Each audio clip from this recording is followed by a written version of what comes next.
Good morning, students.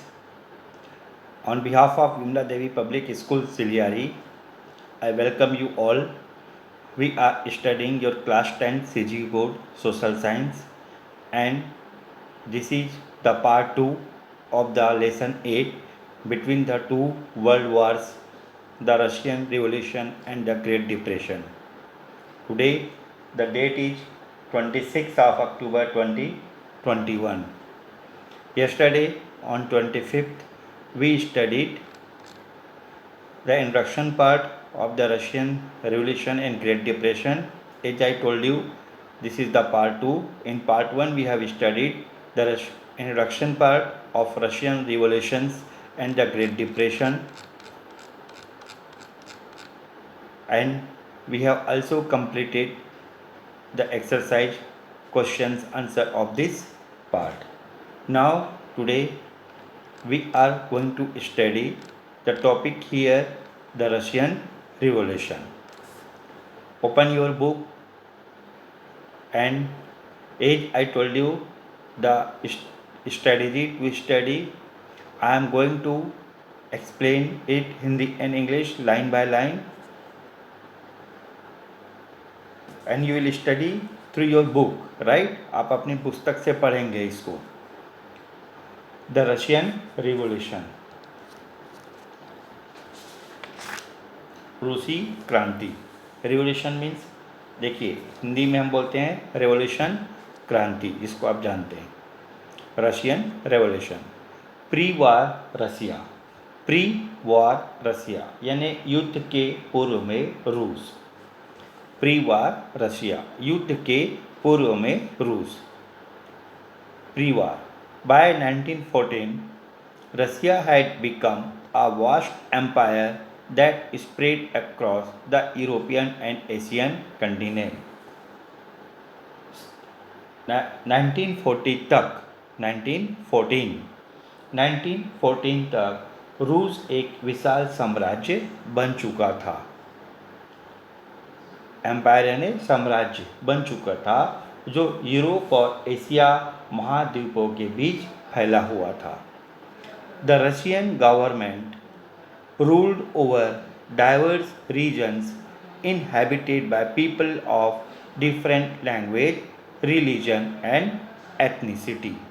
क्या हुआ, इसमें अनगिनत भाषा यानी लैंग्वेज, धर्म, रिलीजन, और यहाँ पे एथनिसिटी का मतलब जातीयता, जातीयता, अलग अलग यानी जातीयता, जिसको हम हिंदी में यहाँ बोलेंगे. इसमें अनगिनत भाषा, धर्म और जातीयता के लोग अलग अलग भागों में रहते थे. पावर इन दिस एम्पायर ले in the hands of the elite land owning class who were led by autocratic Tsar Nicholas II, who belonged to the Romano dynasty. क्या हुआ कि जैसे आपको मैंने बताया कि अनगिनत भाषा, धर्म और जातीयता के लोग अलग अलग भागों में रहते थे, जिन पर रूसी शासकों की हुकूमत थी. रशियन गवर्नमेंट, रूसी शासकों की हुकूमत थी. और इस साम्राज्य में जार निकोलस द्वितीय, देखिए जार यानी सम्राट, किंग, राइट. जार यानी सम्राट. जार निकोलस द्वितीय, यहाँ पे लिखा है ना, जार निकोलस टू, सम्राट जार निकोलस द्वितीय वहाँ का नेतृत्व करता था. और यह रोमानो वंश का था. डायनेस्टी, रोमानो वंश का था.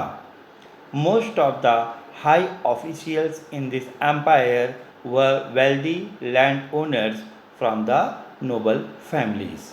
यानी साम्राज्य के अधिकांश अधिकारी भूस्वामी ही थे, right. In Russia, the peasant who cultivated the land lived in serfdom until 1861. अब ये इम्पोर्टेंट यहाँ पे वर्ड है serfdom, right. In Russia the peasant who cultivated the land lived in serfdom until 1861. Serfdom और 1861 तक रूस में कृषकों को अर्धदास के रूप में रखा गया था। अर्धदास सर्फ के रूप में रखा गया था। These serfs were bonded vassals, यानी देखिए these serfs were bonded vassals who were prohibited from pursuing an alternate occupation or leaving their village without the permission of their landlord। देखिए अब हम सर्फ को यहाँ अर्धदास कहेंगे, राइट। अब क्या हो रहा है, These serfs were bonded vassals, यानी जैसे आपको मैंने बताया कि 1861 तक रूस में कृषकों को अर्धदास या सर्फ के रूप में रखा गया था। किसान जमीन से बंधे थे। देखो यहाँ पे क्या है, किसान जमीन से बंधे थे और वे बिना भूस्वामियों यानी लैंड ओनर्स की आज्ञा के आज्ञा के बिना दूसरे काम धंधे नहीं कर सकते थे या गांव छोड़कर नहीं जा सकते थे। If a landowner sold his land, the serfs were also transferred to the new owner। और जब भूस्वामी या लैंड ओनर अपनी ज़मीन किसी को बेचता था या दे देता था, तब ज़मीन के साथ किसानों को भी हस्तांतरित करता था। The Tsar issued a proclamation in 1861 freeing the serfs from their bondage। अब क्या हुआ, 1861 में जार की एक घोषणा के द्वारा किसानों को इस प्रथा से मुक्ति मिली। लेकिन फिर भी एक प्रॉब्लम आया। क्या प्रॉब्लम आया, मुक्ति। However, the ownership of land remained in the landlords, so the freed peasants were now forced to pay high rents for the land।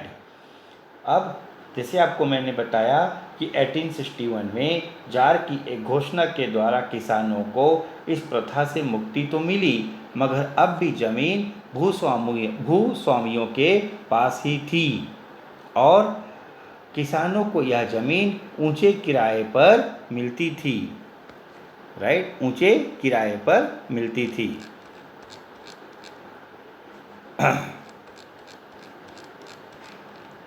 The landowners did offer some land to peasants oft under the Tsar initiative, but they charged exorbitant sums for this land which was mostly less fertile or barren। क्या होता है अब आगे कि jar की पहल पर भूस्वामियों ने कुछ ज़मीन जो आमतौर पर घटिया किस्म की थी किसानों को दी, मगर उसके लिए किसानों को बहुत बड़ी रकम चुकानी पड़ी। The government gave loans to the peasants to pay the landowners, recovering the amount from them in installment। अब शासन की ओर से यह रकम भूस्वामियों को चुकाई गई और किसानों को इसे किस्तों में पटाना था। The peasants were prohibited from leaving their village until they had repaid their loan। और जब तक वे इसे पटा नहीं देते उन्हें गांव छोड़कर जाने की अनुमति नहीं थी। They were thus straddled with debt in 1917 even after repaying for several generations। और 1917 तक कई पीढ़ियाँ बीतने पर भी किसान यह ऋण चुकाते रहे। In this way, the 1861 land reforms benefited the landowners the most, leaving the now legally free peasants in an even more pitiable economic condition। अब कुल मिलाकर 1861 के सुधारों से भूस्वामी ही लाभान्वित हुए और किसान कानूनी रूप से आज़ाद तो हुए मगर आर्थिक रूप से और बुरी हालतों में फंस गए। In the absence of democracy and the right to freedom of expression. They could not voice their grievances or seek redressal. यानी रूस में किसी प्रकार के लोकतंत्र या अभिव्यक्ति की आज़ादी न होने के कारण किसानों के पास अपनी बात कहने या मनवाने के लिए कोई साधन नहीं था. The Tsar, supported by the noble landowners, was thus able to run an autocratic government that benefited a select class but left the peasants impoverished. अभिजात्य स्वामी व जार मिलकर निरंकुश शासन चलाते थे जो एक बहुत सीमित वर्ग को ही लाभ पहुंचाता था.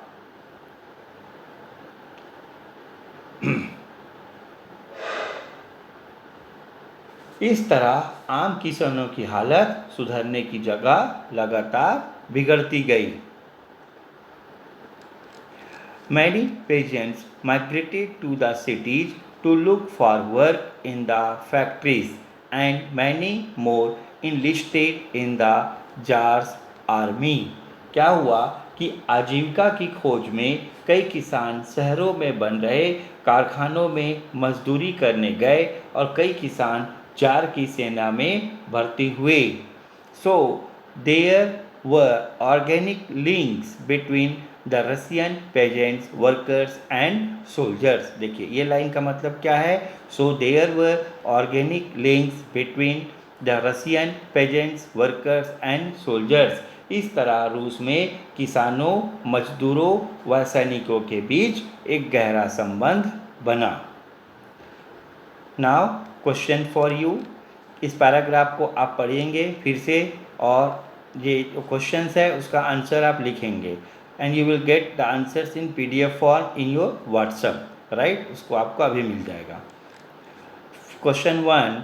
In what way is the condition of slaves and serves similar और डिफरेंट? Discuss in class. देखिए अभी in what way the conditions of slaves and serves similar और डिफरेंट कि गुलामों और अर्धदासों की दशा में क्या समानता और अंतर थे. Serfdom was abolished in 1861, but who actually benefited from this reform? यानी 1861 में अर्धदासता समाप्त करने पर वास्तव में किसे लाभ पहुंचा होगा. ना हियर बेटा the next topic of today. आज ही हम इसको कंप्लीट करेंगे. It is industry and workers. Right, industry and workers. Industry उद्योग, वर्कर्स यानी यहाँ मजदूर. In the 1880s the Russian government realized that the country needed to industrialize to supply the army, which needed modern armaments and railways that only large factories could manufacture. क्या हुआ 1880 के बाद रूसी शासक आधुनिक उद्योगों के महत्व को समझने लगे क्योंकि वे अपनी सेना के लिए आधुनिक हथियार व रेलमार्ग चाहते थे जो बड़े कारखानों में ही बनते थे. So the tsarist regime took the initiative to industrialize. अतः जारशाही राज्य ने रूस में उद्योगों को लगाने की पहल की. In Britain and France, it was the wealthy middle class merchants who invested in setting up small and medium industries. क्या होता है उस समय ब्रिटेन या फ्रांस में जहां मध्यम वर्ग के धनी व्यापारी आदि छोटे उद्योग लगाते थे. रसिया on the other hand invited foreign investors to set up large factories, attracting them with incentives and concessions. रूस में क्या हो, उस समय रूस में राज्य ने विदेशी निवेशकों को बड़े कारखाने लगाने के लिए आमंत्रित किया और उन्हें कई रियायतें दी। Russian industrialisation was thus controlled by the elite class, which prevented the emergence of an independent middle class or strong capitalist class. इस कारण रूस का औद्योगिकरण भी अभिजात राज्य के नियंत्रण में ही रहा। अभिजात राज्य यानी एलिट क्लास नियंत्रण में ही रहा और वहाँ एक स्वतंत्र मध्यम वर्ग या शक्तिशाली पूंजी वर्ग का विकास नहीं हो सका। With industrialisation the process of urbanisation also picked up pace, यानी बढ़ते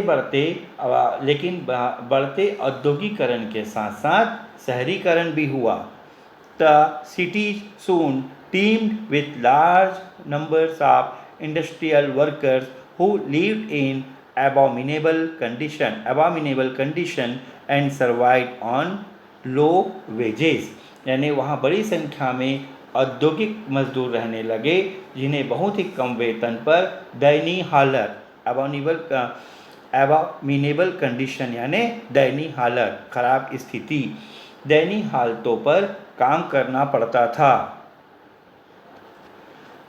The factories established in Russia were huge, employing thousands of workers. यानी रूस में जो कारखाने बने वे बहुत बड़े थे जिसमें हजारों मजदूर एक साथ काम करते थे। These workers began to form their labor unions and build their collective strength to fight for their demands. इस कारण मजदूरों ने आपस में संगठन बनाने और अपनी मांगों के लिए एक साथ लड़ने की क्षमता बनी। क्या हुआ? इस कारण मजदूरों में आपस में संगठन बनाने और अपने मांगों के लिए एक साथ लड़ने की क्षमता बनी। Most of them were from peasant households, so they were also familiar with the problems of rural Russia. ज़्यादातर मजदूर गांव के किसान परिवारों से थे, इस कारण गांव की समस्याओं से गहरे रूप से जुड़े हुए थे। देखिए बेटा, ये जो वीडियो है ये कोई प्रोफेशनल वीडियो नहीं है, मैं अपने स्टूडेंट्स के लिए अभी बना रहा हूँ और विदाउट अनकट है, कोई एडिटिंग वगैरह करने की ज़रूरत नहीं पड़ती मुझे, क्योंकि मेरे पास कोई ऐसा है भी नहीं आइडिया। सिंपल वे पे इंग्लिश टू हिंदी ट्रांसलेशन करने की बात नहीं करता, लेकिन मैं इंटरप्रिटेशन की बात करता हूँ, राइट। इंटरप्रिटेशन यानी आपको समझ में आना चाहिए, समझदारी बढ़नी चाहिए, पढ़िए और समझदारी बढ़ाइए।